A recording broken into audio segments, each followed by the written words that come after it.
it's Lachey. Welcome back to my channel. I love reading. It's kind of a cornerstone of this page, but I feel that some stories, even once we finish and swipe the last page, stick with you more than others, and in some ways they never leave us. And so this video is going to be stories and books or series that, I'm right where they left me. I haven't moved on. The book is done, but every once in a while my brain will just conjure up an idea of the characters, where they could be, what they could still be doing. I'm truly right where they left me. I'm also a very sentimental fool, to be honest. So this is just part one. Let me know if you guys like this. But anyway, here's some books that if you just want a world that after you leave, you'll still want to stay, then this is the video for you. I have fantasy, I have romance, I have series, I have standalones. So let's just get into the video. I have my notes to keep me on track. Okay, I feel like I'm gonna do my favorite one last, so that's pretty exciting, but I have the whole stack right here. Let's start with a romance. This was a summary book, but honestly it's like worth reading at any time of the year, and I love this author. If you want something small town, if you want sort of like Friends, it's not even sort of Friends to Lovers, it's sort of like forced proximity, but also like that person just sees you regardless if you want them to see you or not, turned like kind of Friends to Lovers to impossible or improbable situations, then you should read Savor It by Tara DeWitt. I love this book so much. It is set in a place called Spoons, and I am really right where it left me. This book is, it's like having a hug. It's heartwarming. The romance is good. The spice is good. The characters are so intentionally made. I feel that every time I read a Tara DeWitt book, I am getting like little gifts, little treasures that you can truly like carry in life. And each one of her books are like having someone champion you. It feels like someone seeing you. I love this book. This is like the first time doing this type of video, but I think what I'm gonna do is read the back for you and then just tell you how it made me feel and sort of like give you an idea of what you'll be getting into. But if you want a world that I feel like sticks with you, I want to go to Spoons. I feel like I know how to get around. I know the characters. I'd be keeping my eye out for some people. Silas. Yeah, it's just really good. So I'll read the back for you and then talk a little bit more about this, like, such a good book. And my friend and I talk about it all the time. Actually, Charlene got me this book. We talk about it all the time. We are really right where it left us. The last page meant nothing. Sage Bird has learned to love her small world on the coastal towns of Spoons, Oregon. That's my home. Has learned to love her small world in the coastal town of Spoons, Oregon, with the misfit animals on her hobby farm, her friends, and her students to make her smile. But when her ex-town's golden boy, Ian, suddenly gets engaged, Sage wants a win. Beating him in the Festival of Spoons, the town's annual summer competition, would be the perfect way to show everyone she's doing just fine. No pity necessary. She just needs a partner. Fisher Lang was a hotshot chef in New York City until the loss of his sister left him grieving and responsible for his teenage niece. After Fisher loses his Michelin star along with his love of cooking, his boss sends him to Spoons for a last chance project to redeem himself. But as his reluctance to get comfortable in a small town clashes with the locals, and a kiss with his sunny new neighbor Sage leads to dating rumors, the pair strike a deal to turn things around. Soon their alliance blooms into something unexpected, and while they try to savor every moment, summer is racing by all too quickly. It's so good. As it said, Sage needs a win. And I don't know why, but when I read this book at the very beginning, I like really got that. Like, to be happy with your life, and be grateful, and to not feel that you have to, like, it was refreshing to not have a main character who was like hungry for success or something. She loves her life. She loves her family. She loves her job, her friends, her farm, all of her animals. Okay. But like sometimes you just need a win. And so I loved that whole concept, and immediately like Sage became such a comfort character. There's like many quotes and lines in here where I was like, yes, Sage, because she's sunshine, but she has so much fire, and she is comfortable with being who she is. But at the same time, these insecurities, she's just so human, and Tara did that with this character. And Fisher, my sad boy, ears pierced Fisher, he is everything. He is someone who's just trying to do the right thing all the time, and you can kind of feel this weight on his shoulders at all times. And as it said on the back, they're neighbors, And truly it's like forced proximity. Like they just seem to catch each other at their worst moments. And so it doesn't start off of like, oh, she's just so gorgeous. They're both, she's just kind of crazy and free. And he is sad, honestly, and doing his best with his niece, Indy. I love you, Indy. It's so good. And it sounds like heart-wrenching. It is, but it's also so funny and just like a hug. Like, this book is beautiful. If you want a world that you're going to be like, oh, I love it here, then go to Spoons, Oregon and have fun. And it is going to be a series. And it's amazing. Like, it's amazing. I love it a lot. There are gooses that fall in love with humans, not in a weird way, but just follow me. It's very funny. It's so good. Savor it. I'm right where it left me. I haven't left. I love it. Okay. The next book that I loved, I'm going to kind of just pander around, is a YA series that I've seen everywhere. It's so good. The writing is transportive, literally. I feel like I don't have another author who I've read who I'm just like, this writing is beautiful. And the world is sort of like nothing I've ever seen. The magic, because it's not really like magic like this. Like, it's like dresses will change and the stairways and the items are magical. Doorways will try to warn you before someone enters that that person might not be trustworthy. And the romance is so good. It is a YA series that I started this year, and I'm right where it left me. I love it so much. I love the characters.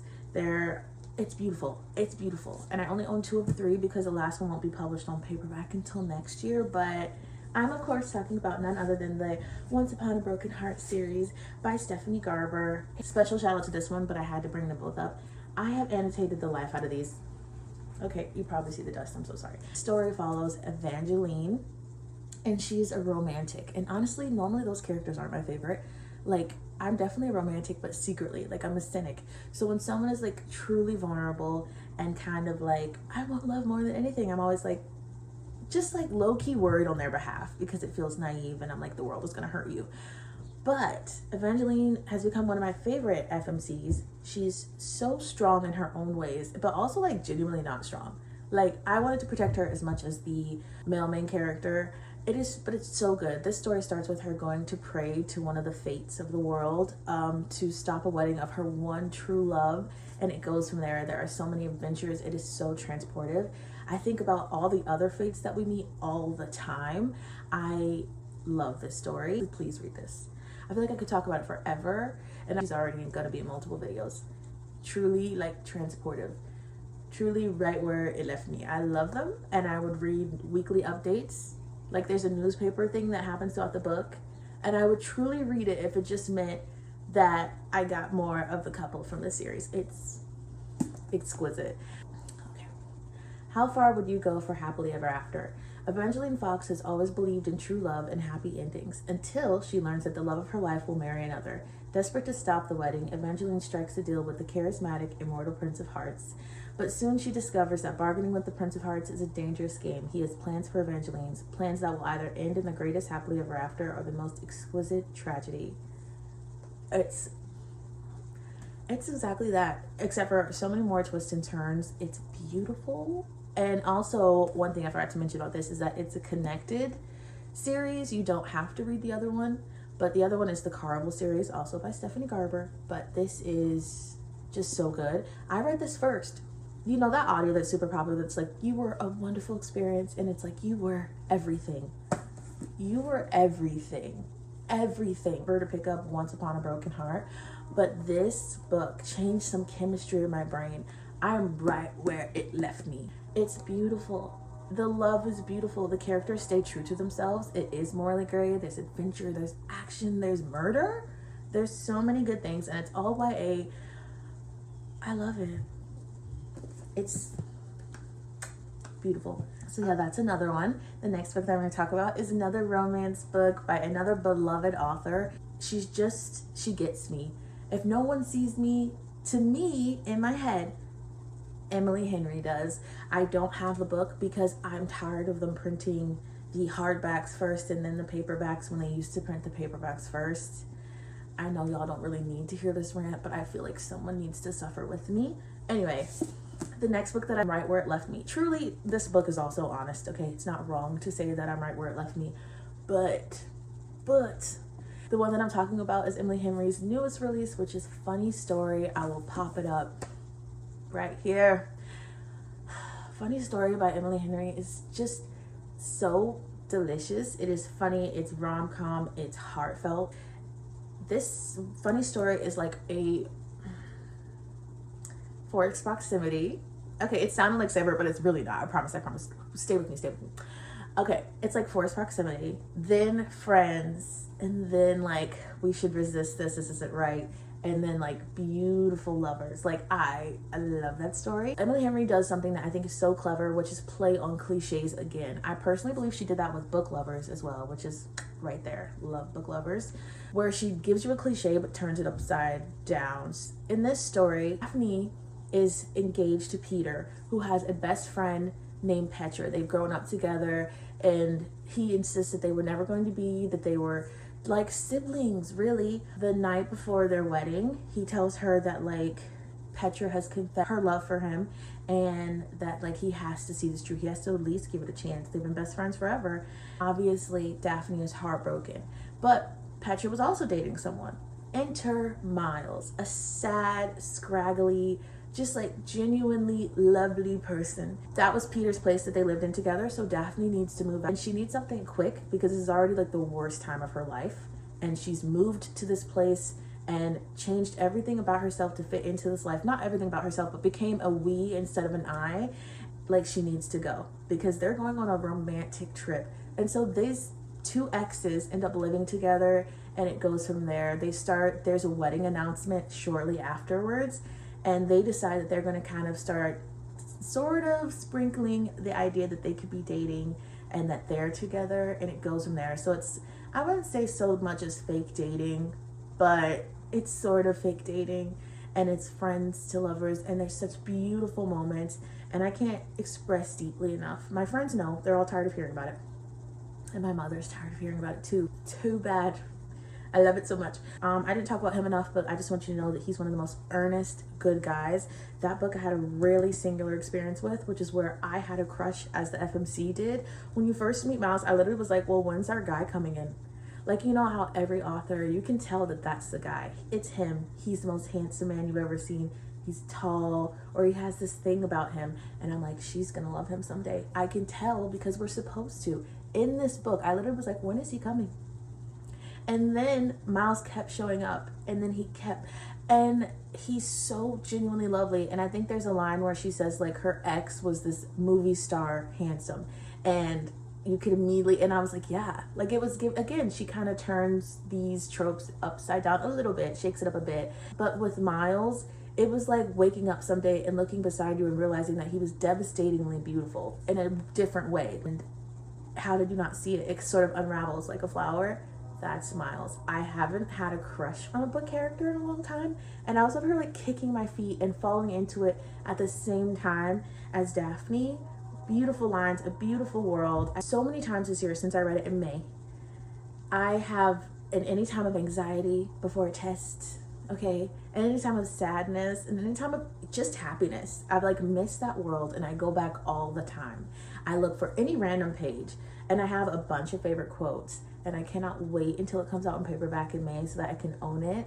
I love that book so much. It's almost sickening, but truly, it's just a beautiful gift. I love Funny Story by Emily Henry, and you will too. I love, like, I feel like I know that town as well, but more so it's the characters that I think about, and I'm right where they left me. Yeah. And so we have our final book. In this one, the world is so magical and so many other great things. Another one that my best friend bought for me is, and this one, please read it. It's a duology. It's perfect. It's spectacular. And only read these two books by the author, and already one of my favorite authors. Has another book coming out in April. Will be reading and buying it so quickly. Of course, none other than the One Dark Window duology. Actually, it's the King Shepherd's duology, but One Dark Window is the first book. Look at her. She's gorgeous. She's gorgeous, and I love her so much. I think about wanting to start over. You know, when people are like, oh, I wish I could forget something to start over. This and of that. It's beautiful. It's original. It's clever. The romance is good, but this is more a fantasy with romance. The romance does hit so hard though, but it's just genuinely not the focal point. Like, it's just not. There's so many other things going on. So without further ado, I'm going to read the back and then I'll welcome you to the world of Blunder. And I really hope that you will pick up any of these, but also if you want a duology, and I'll read the back. I love it so much. Elspeth needs a monster. The monster might be her. Elspeth Spindle needs more than luck to stay safe in the eerie, mist-locked kingdom she calls home, Blunder. She needs a monster. She calls him the Nightmare, an ancient, mercurial spirit trapped in her head. He protects her, he keeps her secrets, but nothing comes free, especially with magic. When Elspeth meets a mysterious highwayman on the forest road, her life takes a drastic turn. Thrust into the world of shadow and deception, she joins a dangerous quest to cure the kingdom of the dark magic infecting it. Except the highwayman just so happens to be the king's own nephew, captain of the, I don't really know how to say this word, Destriers, and guilty of high treason. He and Elspeth have until solstice to gather 12 Providence cards, the key to the cure, but as the stakes heighten and their undeniable attraction intensifies, Elspeth is forced to face her darkest secret yet. The nightmare is slowly, darkly taking over her mind, and she might not be able to stop him. It's following Elspeth, and we are in the town of Blunder. It is a place like literally shrouded in shadow and mist. But basically, the spirit of the wood got upset, okay? Because of that and the magic that she gave to people, but people decided to start relying on cards. There was like a upset in the balance of the world. And so she shrouded them in literal mist. And no one can leave. Like, this isn't a story where it's like, oh, well, maybe you're not leaving. And the mist can make you crazy. It's not so much as like, oh, I can't see in front of me. It's also that a sickness will come upon you if you go out without like a lucky talisman, such as a rabbit foot or something of that nature. I kept one page because I felt the need to share this with you because, again, I'm like trying to sell you on this. Read this book.